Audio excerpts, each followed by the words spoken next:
नमस्कार साथियों, हमारे सामने कैमरे के सामने अभी हैं समीर राज भगत जी। इनसे हम 12th फेल जो मूवी अभी जो ट्रेंडिंग मूवी है उसकी समीक्षा करेंगे कि उस मूवी में आखिर क्या है जो इतनी लोगों को अच्छी लग रही है, क्या उस मूवी ने समाज को क्या मैसेज देने का काम किया है। तो सर 12th फेल मूवी को आप किस तरीके से देखते हैं? हेलो फ्रेंड्स, जी good morning. 12th fail movie एक रिसेंटली आई थी, तो इसे किस नज़रिए से देखते हैं? ये तो है इंस्पिरेशनल मूवी, जैसा कि मैंने देखा नहीं है लेकिन कुछ वीडियोस और क्लिपिंग्स आ रही है शॉर्ट्स और यूट्यूब्स पे, तो उस माध्यम से ही हम देखे हैं। और तो ज़्यादातर यही लगा कि इस मूवी में जो दिखाया गया है वो सही है, किसी को भी इंस्पायर कर सकता है। सिर्फ IAS बनने के लिए ही नहीं, आपको एक अच्छा नागरिक बनने के लिए, कि भाई देश में पढ़ाई लिखाई करके सिर्फ नौकरी पाना ही नहीं मकसद रह गया है, आपको एक अच्छा नागरिक भी बनना है। तो वो उस माध्यम से दिखाया गया है कि कैसे विभिन्न परिस्थितियों में होकर ना साथ देते हुए भी एक कैसे एक लड़का चंबल जैसे घाटी से आके दिल्ली में IAS की तैयारी करता है और वो उस पर सफलता प्राप्त करता है। ओवर टू यू मानवेंद्र भाई। सर, तो मतलब वो ऐसा कितने लोग अभी तक हुए हैं जिनको दोबारा इंटरव्यू में बुला लिया गया हो? अच्छा, ये तो कोई प्रिविलेज की बात है कि नहीं? ये आप कहना चाह रहे हैं कि इसमें जो बंदे का जो नाम है मनोज कुमार शर्मा, जो इसमें कैरेक्टर है, तो उसको दोबारा इंटरव्यू के लिए बुलाया गया था पैनल में, और मूवी में भी दिखाया ऐसा। तो ऐसा हुआ क्यों? किन परिस्थितियों के कारण हुआ, थोड़ा बताएंगे? क्यों ऐसा प्रिविलेज क्यों था वो? मतलब इस खास वर्ग का प्रिविलेज इसमें बोल सकते हैं आपकी है?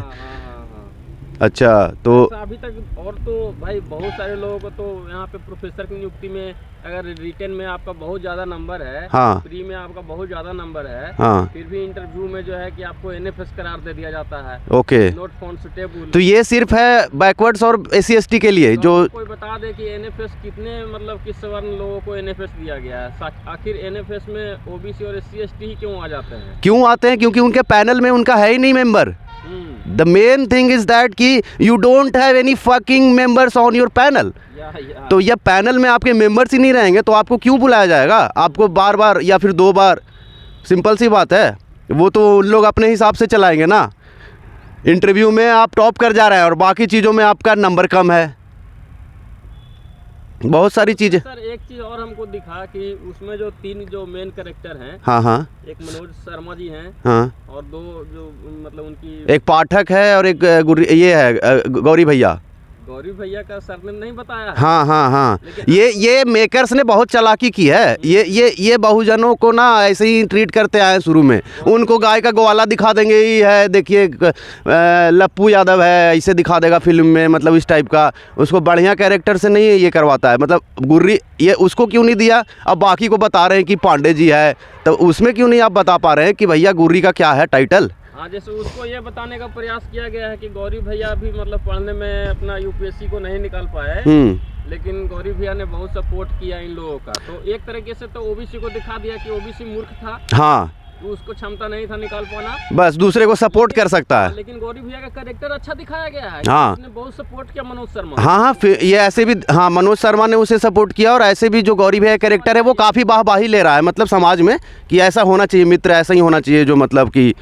तो ये क्यों नहीं बताया कि गौरी यादव था? अच्छा, ये गौरी यादव था कि गौरी कुशवाहा था कि गौरी को कोई था, तो बताया क्यों नहीं? अगर गौरी भैया का कैरेक्टर इतना ही अच्छा था, हाँ, तो ये तो मेकर्स बताने में क्या दिक्कत थी? हम तीनों का जाति तो बता दिया आपने। हाँ हाँ हाँ, उसका क्यों नहीं बताया?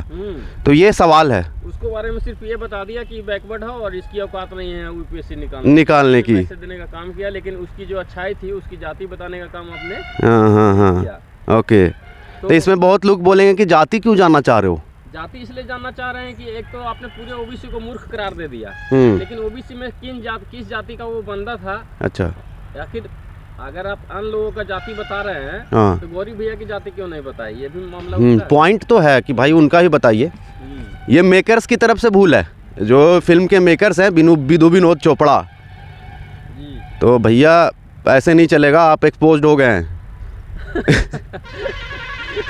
ये पूरा बॉलीवुड एक्सपोज्ड है भाई, इसमें कोई बड़ी बात नहीं है। ये आप साउथ की फिल्म में देख लो ना, क्या लगता है वहाँ, क्या मास्टरपीस बनाते हैं, और यहाँ गोबर बनाते हैं ये बॉलीवुड वाले। कोई पूछ नहीं रहा है तो साला ये उन लोगों के पास जा रहा है, साउथ के पास, कि भैया हमको कोई मूवी बना दो ना मेरे साथ। इसको ब्राह्मण करार दिया गया है सर। हाँ, इसके दादाजी जूनियर कमीशन ऑफिसर थे आर्मी। अच्छा, और फिर गरीबी है, तो ऐसा गरीबी तो हमें भी चाहिए भाई। अब देश के सब नागरिक ऐसा गरीबी को आत्मसात करें। उनके पिताजी को भी सरकारी नौकरी था। अच्छा, और फिर भी गरीब हैं। हाँ, फिर भी गरीब दिखाया गया उनको। ओके ओके, हाँ तो गरीबी ऐसी ही होती है शायद। EWS वालों की गरीबी ऐसी ही है ना भैया। वो गरीबी नहीं है कि वो रेडी पटरी के किनारे बेच रहे हैं, रह रहे हैं स्टेशन के किनारे। वो ऐसा गरीबी सिर्फ SC ST और OBC में ही है ना, अन्य जातियों में भी गरीबी है। हम्म। लेकिन EWS के माध्यम से आप गरीब को नहीं दे रहे हैं। आप 8 लाख सालाना, हाँ 5 एकड़ जमीन, 5 एकड़ जमीन, तो उन लोगों को जब आप दे रहे हैं तो आप गरीब को थोड़ी दे रहे हैं। आपका सीधा साधा वो जातिगत आरक्षण है। वो कोई गरीब 8 एकड़ जमीन या 8 लाख रुपए 5 एकड़ जमीन, ये गरीबी का पैमाना है आपका? मतलब ये किस तरह का पैमाना है भैया? ऐसा ही गरीबी का पैमाना है तो फिर BPL कार्ड धारकों और जो आप अनाज देते हैं उन लोगों को पैमाना सेट करिए ना। यहाँ पैमाना यार 5 किलो अनाज है जी, 80 करोड़ लोग यहाँ अनाज ले रहा है, मुफ्त अनाज। हाँ, और पूरा उसको बताया भी जा रहा है गौरवान्वित होके कि भारत में 80 करोड़ के पास भारतीय जनता पार्टी ने अनाज बंटवाने का काम किया है।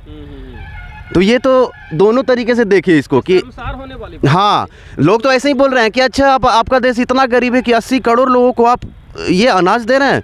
जब आप मतलब रिसर्च नहीं करेंगे तो यहाँ के सब 80 करोड़ का पूरा जितना जनता है उन लोगों को भी आप दे सकते हैं। अगर आप शिक्षा में कटौती करेंगे फंड में, अगर आप IIT वगैरह नहीं खोलेंगे तो आप 80 करोड़ का 100 करोड़ को मुफ्त राशन दे सकते हैं। हाँ हाँ हाँ, मुफ्त क्या, खाने के लिए कोई देश आज के डेट में मोहताज नहीं है। कोई मोहताज नहीं है, और सबके पास पर्याप्त धन है और पर्याप्त अनाज है कि भाई देश चल युवाओं को लूट करके, देश के गरीबों को लूट करके अगर आपने 80 करोड़ लोगों को अनाज देने का काम किया तो पहली बात तो ये शर्मनाक है। हाँ, और दूसरी बात है कि ये कोई अचीवमेंट है ही नहीं, बहुत बड़ा ये शर्म की बात है भाई। नहीं तो सरकार को लग रहा है कि नहीं, ये जो है ना, ये पहले 80 करोड़ हम लोगों को दिए ना, तो पहले और कम लोगों को मिलता था तो हम ज़्यादा लोगों को दिए हैं, ये कहना चाहिए। आपके शासन में बढ़ न गया। हाँ, तो कहने की गरीबी बढ़ा, यानी संख्या बढ़ न गई एक तरह से। हाँ हाँ, तो बोलेंगे कि आबादी बढ़ रहा है तो गरीबी भी बढ़ेगा, ऐसे करके। तो आबादी बढ़ रहा है तो आबादी के अनुपात में गरीबी बढ़ रहा है। हाँ, यानी कि इस देश में जितने लोग पैदा हो रहे हैं और जितने लोग नई संख्या में आ रहे हैं उनको और गरीबी का दंश झेलना पड़ेगा आगे जाके, क्योंकि जिस हिसाब से महंगाई दर बढ़ रही है उस हिसाब से तो भैया यही लग रहा है आगे के टाइम में कि मुश्किल के दिन आने वाले हैं। अच्छे दिन तो चलते रहेंगे पैरेलल में, कि वो अच्छे दिन का जो इनको द्वारा छोड़ा गया है कि अच्छे दिन आएंगे मित्रों, बहुत जल्दी आएंगे। So let's hope for the अच्छे दिन जल्दी आ जाएं। तो 12th फेल मूवी जो है वो समाज के लिए बिल्कुल गुमराह करने का एक तरह की मैसेज है भाई, कि आप अन्य जाति का होकर के आप 12th फेल रहेंगे ना तो आपको बुलाया नहीं जाएगा। हाँ, 2 बार पैनल में। हाँ, दोबारा, ठीक है। मतलब किस रिकमेंडेशन पे आपको बुलाया गया है? मतलब कौन सा ये ऐसा कर दिया आप में, ऐसा जादू था कि भैया वो 12th फेल है तो फिर एक बार और मौका दिया जाए इस तरीके से? पढ़ा लिखा था। हाँ, JCO था उसका दादाजी। आते हैं। हाँ, तथाकथित कुलीन जाति, तथाकथित। और आपको 4 साल 5 साल वहाँ तैयारी किया और आपको इंग्लिश भी नहीं बोलने आता था। हाँ, ये भी बड़ी बात है। तो दिल्ली के राजेंद्र नगर या फिर मुखर्जी नगर में क्या कर रहे थे आप? हाँ, तो आप अगर फलाना जाति के हैं, हाँ, फलाना तथाकथित उच्च जाति के हैं, तो आप गधे भी हैं तो आपको बेसिक इंग्लिश तो आ जाएगा ना भैया, कि इंटरव्यू पैनल में कैसे बात करें। उतना भी नहीं आएगा तो फिर पैनल वाला बोलेगा कि नहीं नहीं नहीं आप फिर छोड़िए, वो नहीं ना, गधों को बना देता है वो। फिर एग्जाम्पल क्या दे देगा ना कि ग्लास ये रहा,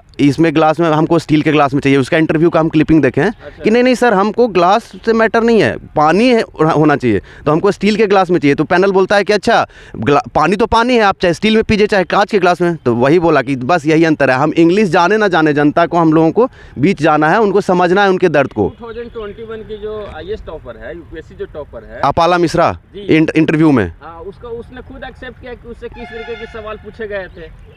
हाँ, उसका वायरल भी हो रहा है कुछ क्लिप। भाई आपके साड़ी पे कैसा रंग, किस रंग का पेंटिंग किया हुआ है? अच्छा, ये सवाल है, इस तरीके के सवाल पूछे गए और वो टॉपर बनी इंटरव्यू में, टॉपर। ओके, तो इधर जाति का सोचिए कितना बड़ा प्रिविलेज है। हाँ हाँ हाँ, अगर आप मिश्रा जी हैं, पांडे जी हैं, तो आपसे पूछा जाए भारत में सबसे ज्यादा प्रिविलेज जातियों को है सर कि आप किस कलर का पैंट पहन करके आए हैं, समझे, आपको कौन सी सब्जी अच्छी लगती है, आखिर उस सब्जी में क्या विशेषताएं हैं। हाँ, कुछ भी ऐसा सवाल पूछ देंगे जो बातचीत हो, ऐसा लगे नहीं इंटरव्यू हो रहा है। तो ये सब धीरे धीरे एक्सपोज हो रहा है चीज़ें, मतलब लग रहा है कि भैया आप मूवी के माध्यम से समाज को तो जगा रहे हैं, अच्छी बात है लोग, लेकिन आप इसमें आप दिखा भी दे रहे हैं ना अपना एजेंडा। चलिए, तो समझना चाहिए। Okay, thank you, thanks a lot.